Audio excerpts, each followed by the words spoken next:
Дэфіцыту няма, а талоны на харчы ёсць. У Добружскім раёне працаўнікам жыллёва-камунальнай сферы частку заробку выдаюць сертыфікатамі на закупы ў сетцы неплацежаздольных дзяржаўных крамаў. Падрабязней Юлія Лабанова.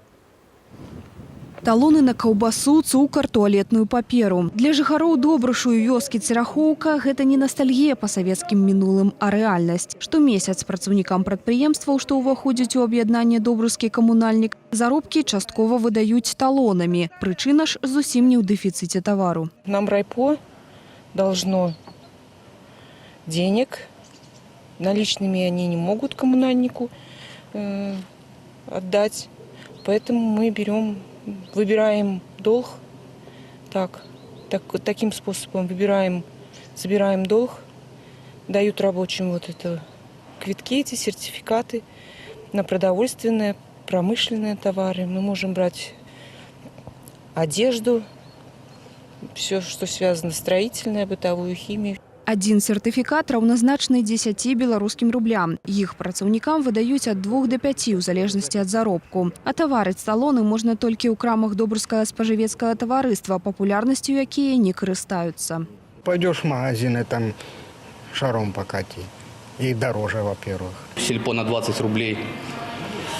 Ну, что я могу взять? Ну, батон колбасы, который стоит рублей 8-9 за килограмм, хотя в том же самом частном магазине он стоит 5,65. Ну, то есть, получается, в сельпо переплачиваешь где-то в 1,5 раза, чем в другом магазине. У прыватнай размове журналістам нашага тэлеканалу наяўнасць пазыкаў адмыслоўцы раённага спажывецкага таварыства патлумачылі тым, што іх крамы не вытрымліваюць канкурэнцыі. Па раёне актыўна прасоўваецца больш танная гандлёвая сетка «Еўраторг». Аднак чаму закладнікамі бартэрнай схемы з прадпрыемствам-даўжніком сталіся шараговыя працаўнікі? Афіцыйных каментароў на гэты конт нам не далі. Работнікаў жа сітуацыя не задавальняе, а паўплываць на яе не могуць. Получается, сельпо нам должно денег.